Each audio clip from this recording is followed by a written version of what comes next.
আমি যাকে বিয়ে করেছিলাম মানে আমার স্বামীর একটা 10 বছরের মামাতো ভাই ছিল।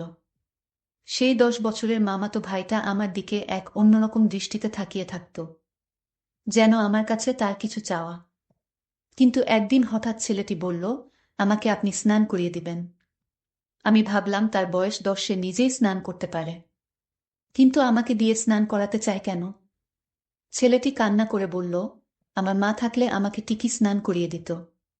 তার কথা শুনে আমার কিছুটা তার প্রতি মায়া হলো।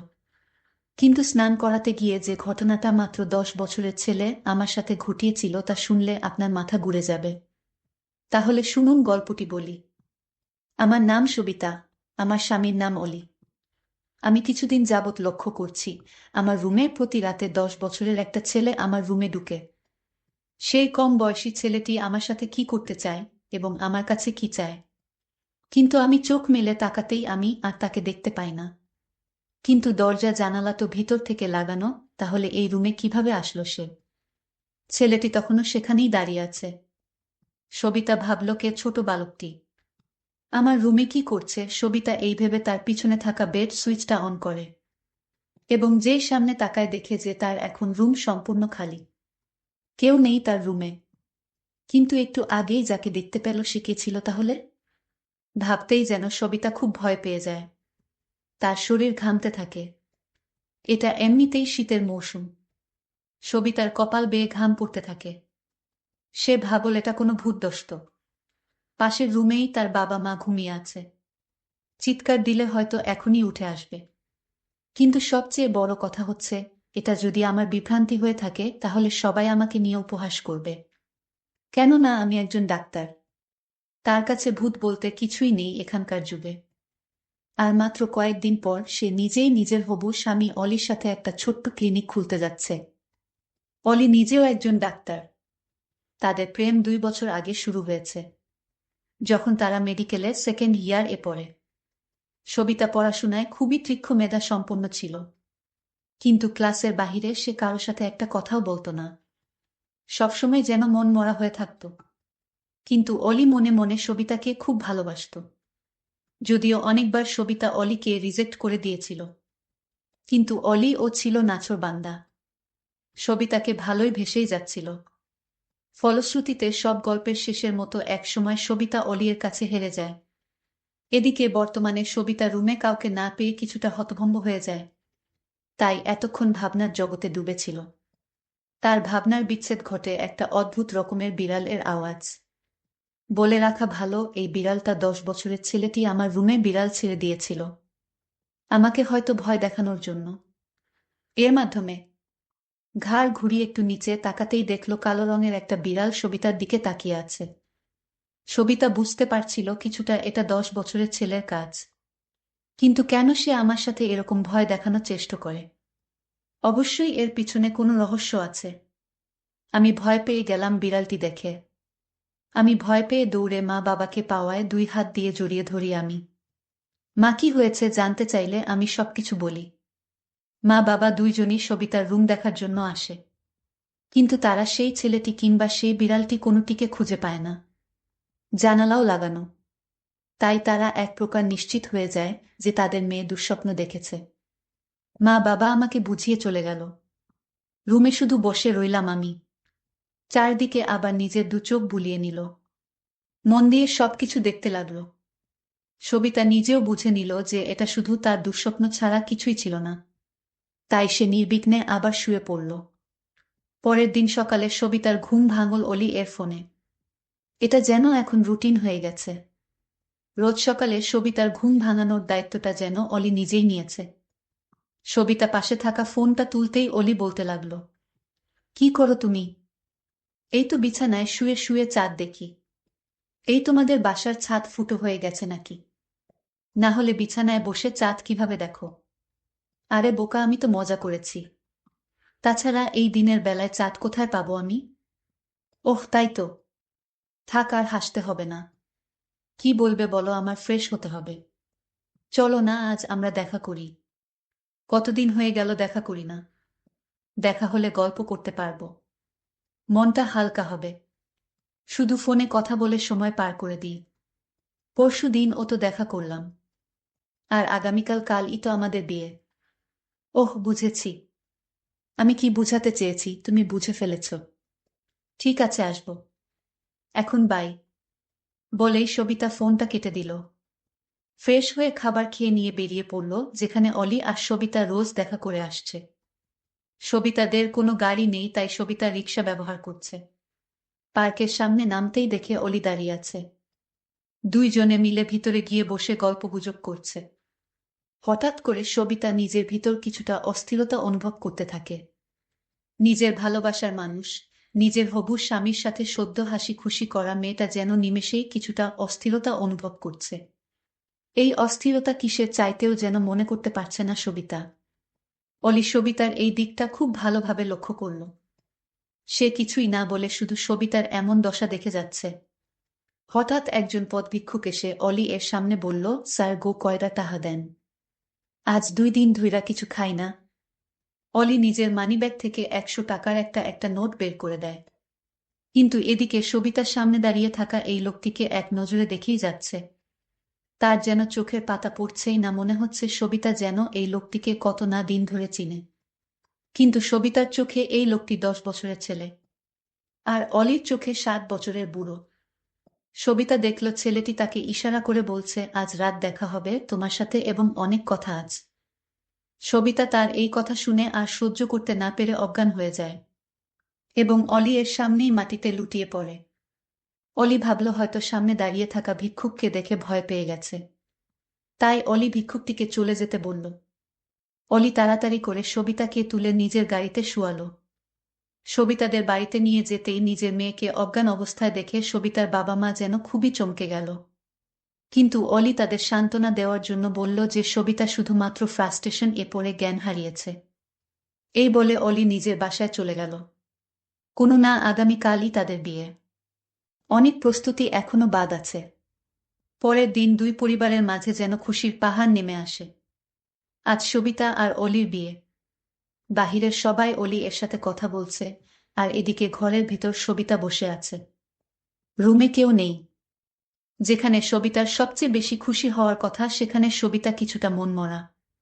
ধীরে ধীরে বিয়ে খুব ভালোভাবে সুসম্পন্ন হল। বউ সেজে অলির বাড়িতে প্রবেশ করল। অলির একটা মামাতো ভাই ছিল, তার বয়স 10 বছর, দেখতে অনেক সুন্দর। ছেলেটির নাম রবিন। অলির মামাতো ভাইয়ের মা বাবা ছোটবেলায় মারা যায়। তার আর আপন বলতে পৃথিবীতে কেউ ছিল না। আর তাই অলি তাকে নিজের বাড়িতে এনে স্কুলে ভর্তি করে দেয়। আর তখন থেকেই অলির মামাতো ভাই তাদের বাসায় থাকে। যাই হোক, আমি যেদিন অলির ঘরে বউ সেজে গেলাম, তখন দেখতে পেলাম 10 বছরের ছেলেটি রবিনকে। রবিনকে আমি দেখে অবাক হয়ে গেলাম।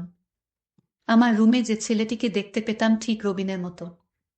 আমার মনে হচ্ছে এই ছেলেটি আমার রুমে যেত, কিন্তু কেন যেত তার মতলব আমি বুঝতে পারিনি। একদিন ঠিকই বুঝতে পেরেছিলাম, সেটা আবার অনেক কৌশলে। এই বিষয়টা পরে বলছি। আমি তখন ছেলেটিকে দেখে আমি তাকে ডাক দিলাম, রবিন তুমি আমার কাছে আসো, তোমার সাথে আমার কথা আছে। আমি ডাক দেওয়ার সাথে সাথেই সে আমার কাছে চলে আসলো। আমি তাকে জিজ্ঞেস করলাম, তুমি কতদিন ধরে এ বাড়িতে আছো? সে বলল, আমার বয়স যখন 5 তখন থেকেই আমি এ বাড়িতে আছি। তোমার মামাতো ভাই মানে অলির সাথে যে আমার প্রেম ছিল সেটা তুমি কি জানতে? সে বলল, অলি ভাইয়ার আর তোমার যেদিন প্রথম সাক্ষাৎ করো এবং ভাইয়া যেদিন তোমার সাথে ফোন আলাপ করে তখন আমি সব শুনতাম। তোমাদের প্রেম সম্পর্কে সব জানতাম আগে থেকেই। আমি তার কথা শুনে অবাক হয়ে গেছি। তাহলে কি এই ছেলেই আমার রুমে রাতে যেত? কিন্তু কেন যেত? এর কিছুই আমি জানতাম না। তবে কেন যেত এটা আমার জানতে হবে। কিছুদিন পরের কথা, আমি যখন বাথরুমে স্নান করতে যাই তখন এই বাচ্চা ছেলেটিকে আমি বাথরুমে দেখতে পাই। আমি যেদিকেই যাই শুধু তাকেই দেখতে পাই। কেন সে আমাকে ফলো করে? আমার কাছে কি চায়? ছেলেটি আমার দিকে বাজে দৃষ্টিতে তাকিয়ে থাকত। আমি তাকে জিজ্ঞেস করলাম, তুমি এভাবে তাকিয়ে কি দেখছ? সে বলল, আমি কিছুই দেখি না, তবে তোমার প্রতি আমার কেন এত মায়া লাগে জানি না। আমার ইচ্ছা করে 24 ঘন্টা তোমার দিকে তাকিয়ে থাকি। আমি বললাম, কি বলছো তুমি? তোমার কি মাথা ঠিক আছে? সে বলল, আমার মাথা ঠিকই ঠিক আছে, তোমার মাথায় সমস্যা আছে। আমি তার প্রতিটি কথা শুনে আমার অবাক লাগত। সে আমার সাথে অদ্ভুত অদ্ভুত কথা বলতো, যেটা বড় মানুষও বলতে পারত না। বিয়ের প্রায় আমাদের 6 মাস হয়ে গেল। এইদিকে আমার স্বামী আমাকে বলল, আমাদের একটা ক্লিনিক রেখেছিলাম, সেই বিষয়ে কথা বলতে বা কনফার্ম করতে তার ঢাকা যেতে হবে কিছুদিনের জন্য। পরের দিন আমার স্বামী চলে গেল ঢাকায়। আমি বাসায় একা। আমার শ্বশুর বাড়িতে ছিল শুধু। আমার শাশুড়ি মা অনেক আগেই মারা গিয়েছিল। তারপর রাতের খাবার খেয়ে আমি আমার রুমে ঘুমাতে গেলাম। রাতের মাঝামাঝি সময় আমার ঘরে আমি কারো হাঁটার শব্দ শুনতে পেলাম, এবং আমি আমার নিজের বাড়িতে যে বিড়ালটা ছিল সেই বিড়ালটা আমার রুমে দেখতে পাইলাম। আমি ভয় পেয়ে কান্না করতে লাগলাম। হঠাৎ করে দরজাটা খুলে 10 বছরের ছেলেটি আমার কাছে এসে বলল, কি হয়েছে? আপনার কোনো সমস্যা হয়েছে কি আপনার? আমি বললাম, আমাদের বাড়িতে এই বিড়ালটাকে আমি দেখতে পেতাম, কিন্তু আজ দেখি আমার বাড়িতেও এই বিড়ালটা দেখতে পেলাম। আর তাছাড়া আরও একটি কথা হলো, তোমাকে আমি বলিনি এখনো। ঠিক তোমার মতো একটা ছেলেকে দেখতে পেতাম প্রতি রাতে। আমার রুমে কিভাবে আসতো আমি জানি না। তখন সে আমাকে বলল, এটা আপনার মনের ভুল, আপনি মনে হয় দুঃস্বপ্ন দেখেছেন। আমি বললাম, না, আমি এটা বাস্তবে দেখেছি। সে আমার কথা কিছুতেই বিশ্বাস করল না। এরপরের দিন আমি স্নান করতে গেলাম, তখন ছেলেটি আমাকে বলল, আমার একটা কথা লাগবে। আমি বললাম, কি কথা? সে বলল, আমার মা আমাকে গোসল করিয়ে দিত, নিজ হাতে খেয়ে দিত। আমি আজ 4 বছর যাবৎ সেই স্নেহ থেকে বঞ্চিত। তাই যদি আপনি কিছু মনে না করলে আমাকে আপনি স্নান করিয়ে দিবেন এবং নিজ হাতে ভাতও খাওয়াইয়া দিবেন। আমি তার কথা শুনে অবাক হয়ে গেছি। আমি তখন তাকে সান্ত্বনা দিয়ে বললাম, আরে বোকা, তখন তো তুমি ছোট ছিলে, আর এখন তো তুমি বড় হয়েছ। এখন তুমি নিজে নিজে স্নান করতে শিখেছ, নিজ হাতে খাইতে শিখেছ। এখন তো তুমি বড় হয়েছ। আমার কাছে তার এই চাওয়াটা আমার কাছে যেন অদ্ভুত লাগলো। সে নিজেই পারে স্নান করতে, কিন্তু আমাকে বলছে স্নান করিয়ে দিতে। সে বলল, কোনো কিছু বলছো না যে আমি তাকে বলেছিলাম? আমি বলেছিলাম, তুমি আমার ছেলে না, আর তাই আমি তোমাকে স্নান করিয়ে দিতে পারবো না। হঠাৎ লক্ষ্য করলাম ছেলেটির চোখ দিয়ে পানি জল জল করে পড়ছে, কান্না করছে, আর আমাকে বলতে লাগলো, বড়দের কাছ থেকে শুনেছি ভাবি হচ্ছে মায়ের সমতুল্য। তাহলে তুমি আমাকে কেন স্নান করাতে পারবে না আর নিজ হাতে ভাত খাওয়াতে পারবে না? আমি তার কথা শুনে বারবার অবাক হচ্ছি। বলে কি ছেলেটা? আমি তাকে বলছি, ঠিক আছে, আমি তোমার সব কথা শুনব। তার আগে তোমার এক সত্যি কথা বলতে হবে। সে বলল, আমি কোনোদিন কারো সাথে মিথ্যা কথা বলিনি আর বলবো না। আপনি বলেন, কি বলবেন? তখন আমি তাকে জিজ্ঞেস করেছিলাম, আমার বাড়িতে রাতে তুমি কি আমার ঘরে এই বিড়ালটি ছেড়ে দিতে এবং তুমি কি আমার রুমে যেতে?